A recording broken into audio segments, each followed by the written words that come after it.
Hi, I'm Megan Riley. And I'm Daniel Morales, and welcome to another episode of Jack Talk. On this show, we are taking a look at Sculpture for All, a biannual national outdoor art exhibit and competition that takes place here in the garden capital of Texas. Then we will discuss the Ellen Trout Zoo and its annual Earth Day celebration.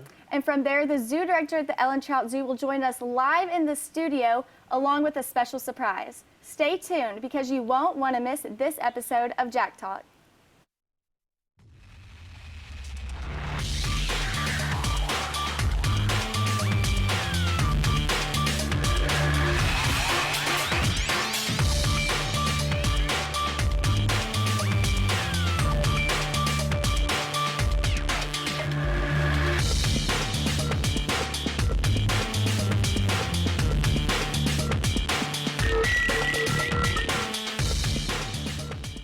Nacogdoches not only is the oldest town in Texas, but is also the garden capital of Texas.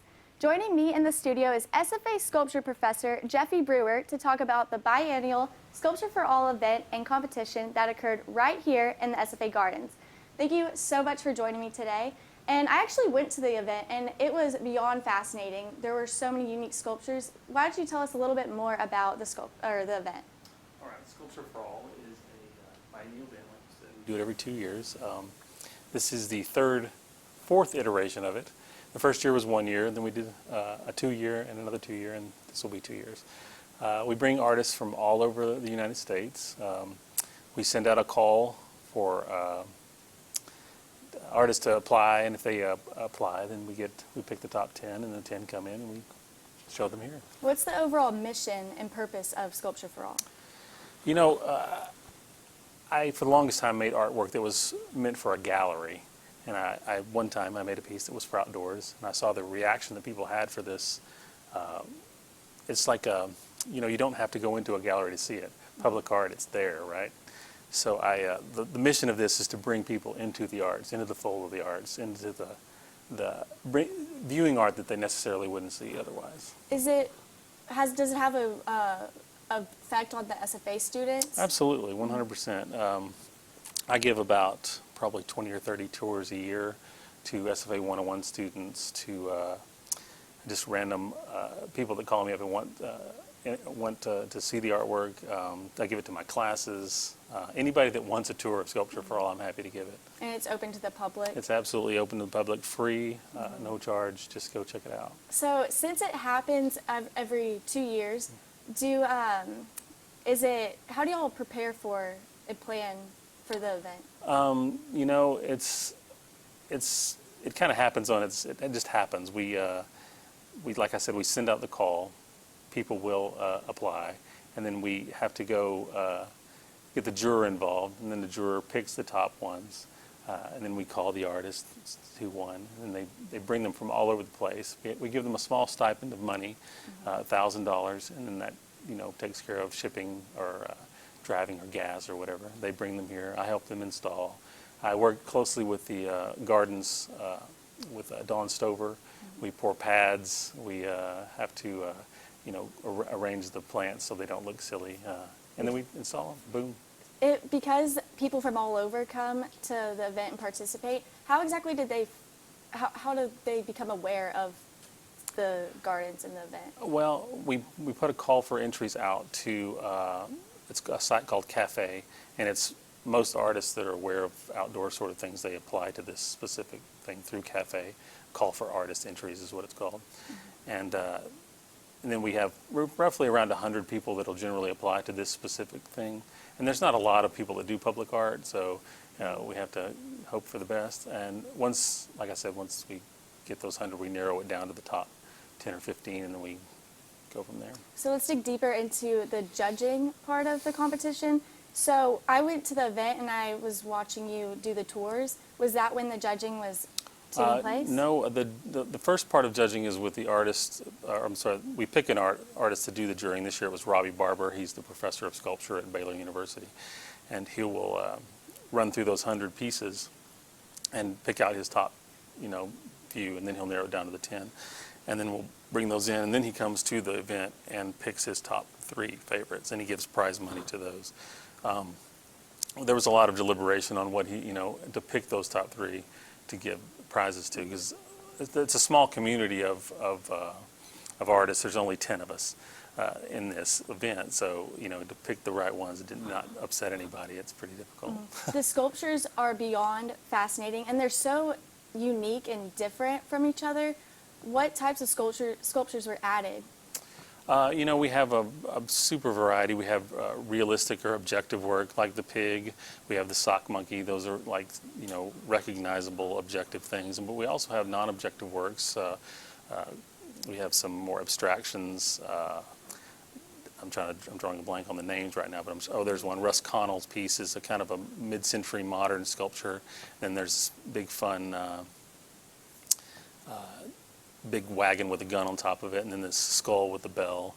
This piece here is from our permanent collection, and it's big crow. It's nice. Tires, right? Yes, made out of tires, absolutely. And then the sock monkey, that's the one that won this year's. Yes. Okay, and so what was it made out of? The sock monkey was made out of an old gas tank. The toe, I think, was made out of a propane tank. Joe Barrington, the artist, he's been in it every year for the last 4 shows. He's the one that did the tire piece, the crow.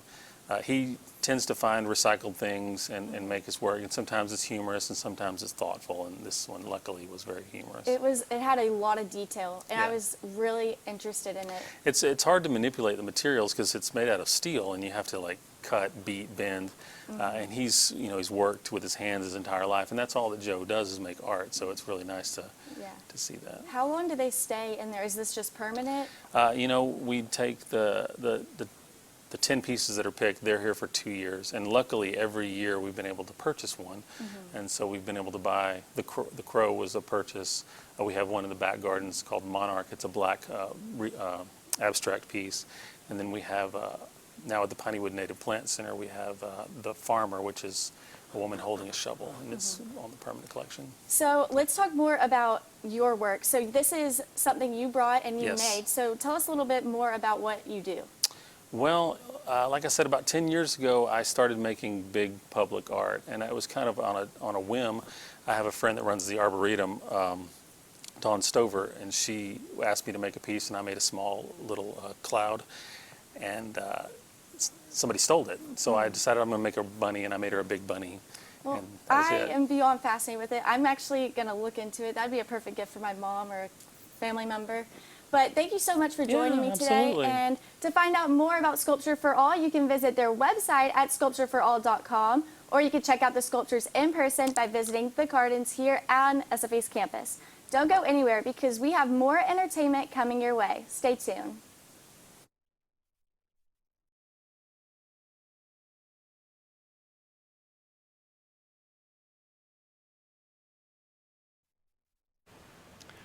Welcome back to Jack Talk. This past weekend, the Ellen Trout Zoo held its annual Earth Day celebration. Joining me in the studio to talk more about this annual celebration is Gordon Henley, the zoo director for the Ellen Trout Zoo. Gordon, thank you for joining us. Well, thank you for having me, Daniel. Good to be here. Good.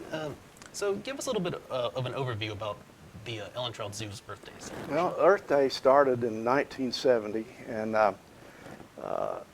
it's been April 22nd, and it was Gaylord Nelson was a senator in Wisconsin. He was concerned over a oil spill in California and got the ball rolling, and it started in 1970 as a recognition and appreciation of wildlife and wild places and environment. And we try to keep that going all the time because as a zoo, we are interested in all these things, all the animals and all the planet that we share them with, and so we try to promote the wise use of our resources, and having an Earth Day celebration at the zoo is a way that we can do that. Yeah, and I saw that, because I went to the Earth Day celebration, and there was definitely a lot of family-friendly environment. There was a lot of booths.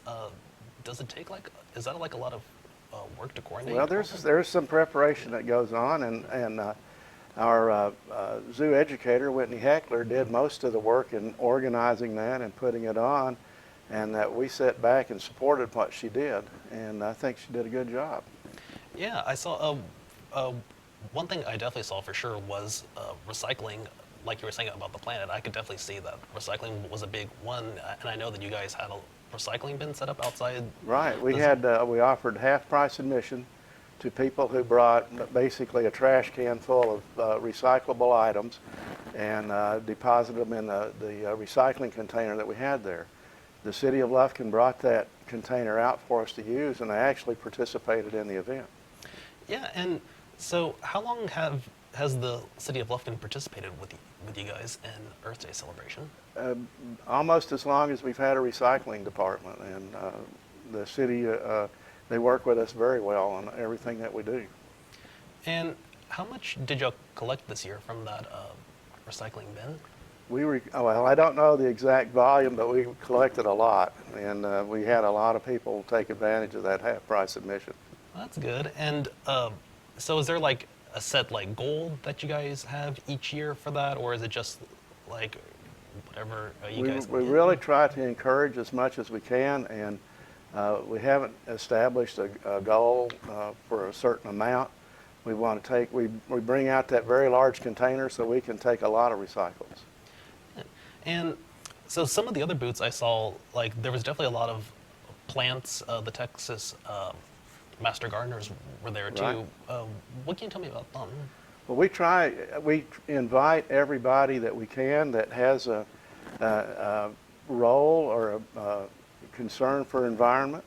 And Master Gardeners, they promote a lot of native plant propagations, and I believe they were giving away longleaf pine seedlings to as long as they lasted. I think I saw some of those too, the longleaf pine trees that were out. I think another thing that I saw too was this vegetable guide that I saw here too about different planting ones as well.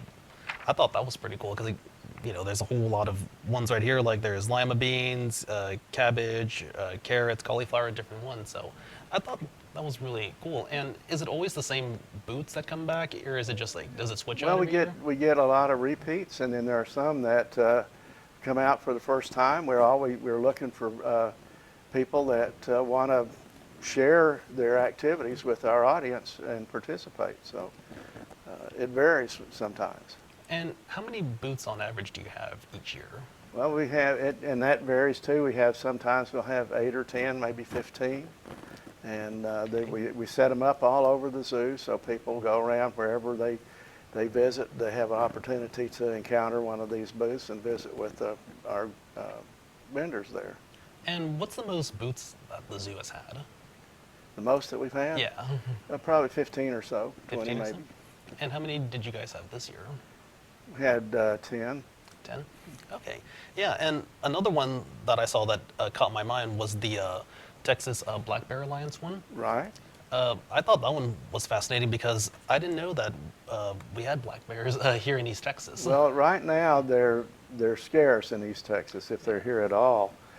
This area of Texas used to be habitat for the bear years ago, and they have become extirpated here just because of the growth and development that we have. But they are coming back into the northeastern part of Texas, and so the Black Bear Alliance is interested in making sure people are just aware of bears and being able to mitigate any bear-human conflicts that might occur and prepare things for if they do come back. Yeah, I saw, because one thing I found out about these black bears is that they're actually not all that big. In fact, they're not much bigger than wild hogs, and it seems like that a lot of hunters could easily mistake that Right, for a wild hog. and there's been a lot of bear sightings that it ended up being hogs when we went out, or the Parks and Wildlife has people that investigate bear sightings, and when they went out to look at some of that stuff, they find out it's hogs. And like you said, it's the bear is scarce, and like it hasn't been seen in Nacogdoches County, but it did seem that like there were some sightings like all in just like other counties around East Texas. There have been some I think there was one in southern Angelina County, and it's been isolated, and they believe that was a lone male bear that was out looking for a mate, and that it returned back into Louisiana when it didn't find one. Do you feel optimistic that the black bear can make a return back to East Texas? I'm hopeful.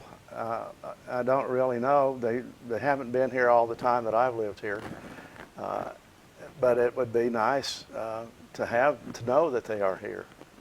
Yeah, because when people think of bears, they think of the big grizzly bears, but again, these bears aren't very all that big at all. Well, I they're guess. not. Well, they get to 200 or 300 pounds, and they're primarily vegetarians. They eat berries and things like that. They're not the carnivores that the big grizzly bears are. Yeah, and how can people volunteer or help out for Earth Day? We'll send out a call in February and March, and they can watch out for that, and then get a hold of Whitney Heckler, and we'll go from there. All right, thank you very much for talking to us about Earth Day You celebration bet. today. You bet. When we come back, Megan is going to join Gordon and I in the studio for a hands-on experience with one of the zoo's very own caimans. You definitely won't want to miss this.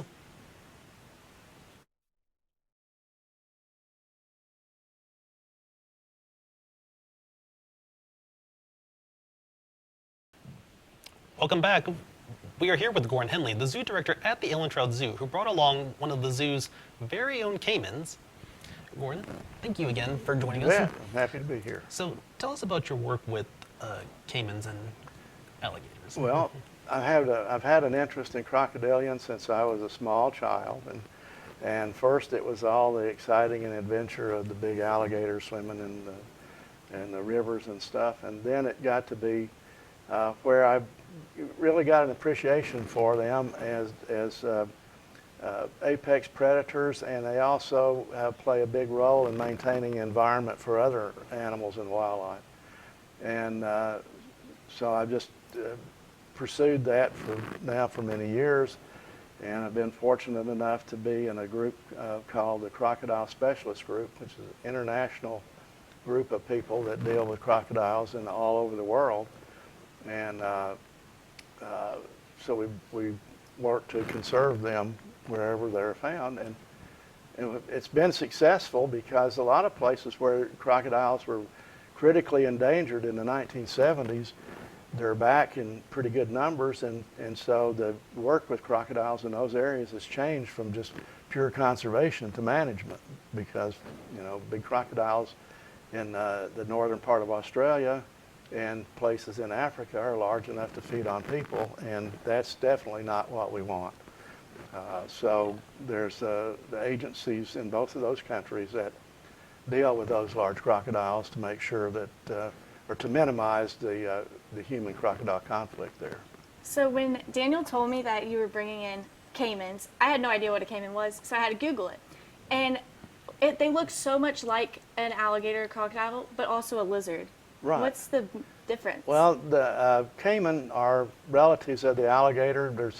There's three major groups of crocodilians. There are the crocodiles, and then there are the alligators, and one real strange-looking thing from India called a gharial. Mm-hmm. And the caiman are relatives of the alligators, and most of them are smaller than the alligator, but actually the black caiman, is the largest crocodilian species in the New World, and lives in Guyana and Brazil and Peru. And you brought one along with you? I didn't bring a black caiman. Do you want to show us what you brought? I brought along what is called a broad-nosed caiman, and they're not a real big variety, but they get maybe 6 feet as adults. And this one we have, oh my gosh, that's going to be ultimately be an ambassador for our education department. A lot of times we use alligators, but we don't have any little juvenile alligators. And this caiman has the very same story. In fact, a year ago right now, this time I was in Santa Fe, Argentina, at a caiman farm where they were breeding these caiman for release back into the wild. And I was visiting with some of my friends who are from Florida, and they have large broad-nosed caiman, and they bred them for us. And so we have 2 of these animals now. They are so cute. How old is this one? This one was hatched in September. How long do they stay that size? They don't. Oh, yeah. They will grow rapidly. in a proper food environment, they will grow at least a foot a year. And, Wow. So they get up to adult size in just a few years. So what's the difference between, like, are they more closely related to lizards or more No, of the, no, no, no. They're pretty distantly related to lizards. They have, the 4 legs and the tail and the lizard kind of look, but they are crocodilians, and crocodilians are actually closer related to birds Oh, than yeah. they are to other reptiles. And in some academic circles, birds are now considered reptiles. Are they good pets? Yeah. No, I'm kidding. no. They're Man, wild that's- animals. No wild animal is a good pet. That's just so fascinating. So I don't even know. That's just, do they Yeah. bite? Like at Yes. that size? Yeah, they bite. What we work with them, and when we feed them, we will train them to respond, and so they'll come over and eat. And as they do that, they will lose fear of the people that work around them, so that they will be able to work with them and bring them to programs. We're going to be able to use these to show our kids in our education programs about crocodilians and reptiles and the stories behind them, because these were once hunted just like the alligator to absolute near extinction in the wild for their hides. And Yeah, Daniel was telling me about that, how they were endangered, but then they made a comeback. right, and through putting the Endangered Species Act, which is a result of Earth Day activities, people protect them and manage them, and then they bring some into captivity and reproduce them and release them back into the areas of the habitat. A crocodilian this size, a caiman, an alligator, is food for everything. Oh, yeah. And so, for example, alligators will have about maybe 40 eggs in a nest. And when they all hatch, the herons, egrets, bullfrogs, raccoons, or everything are out there to eat them. So very few survive. But when you bring them into captivity like this and rear them, then you can get them up to 2 to 3 feet in length and take them back out, and they're big enough then that they're not preyed upon by everything. How many are there at the zoo? Or are there only just 2? Well, we have 3 broad-nosed caiman. We have these 2 hatchlings, and we have a bigger one. And then we have all sorts of crocodiles and alligators. We have both species of alligators, the American alligator and the Chinese alligator. And what do you feed this caiman like? Right this now, size? Yeah. he gets crickets, Oh, okay. and then he gets little minnows like bait fish. Oh, nice. So tell us a little bit about the physical characteristics of this caiman. Okay, well, he has a flat tail. You can see that. That is not a weapon. That is a swimming organ. And Are they fast? they're very fast in the water, and for short distances, they can lunge up on land. They have what's called an aquatic profile, and you can probably see it on the skull better, but the nose, the eyes, and the ears are all in a plane, and so the crocodilians can submerge their whole body and still see, hear, and breathe. And that's good for defense, and it's good for prey getting. So is this the large caiman skull? This is a Nile crocodile skull. Awesome. Well, thank you so much for bringing this in. I had a great time learning all about it. Well, Yeah, I'm going to have to come and see the other ones at the That's zoo. right. And that is all the time we have on this episode of Jack Talk. And unfortunately, guys, this will be Daniel and I's last show here on Jack Talk because we are both graduating. It's been a blast being your host. But stay tuned for next week's episode, where more excitement will be here in store at Jack Talk. For SFATV2, I'm Daniel Morales. And I'm Megan Riley. Thanks for watching.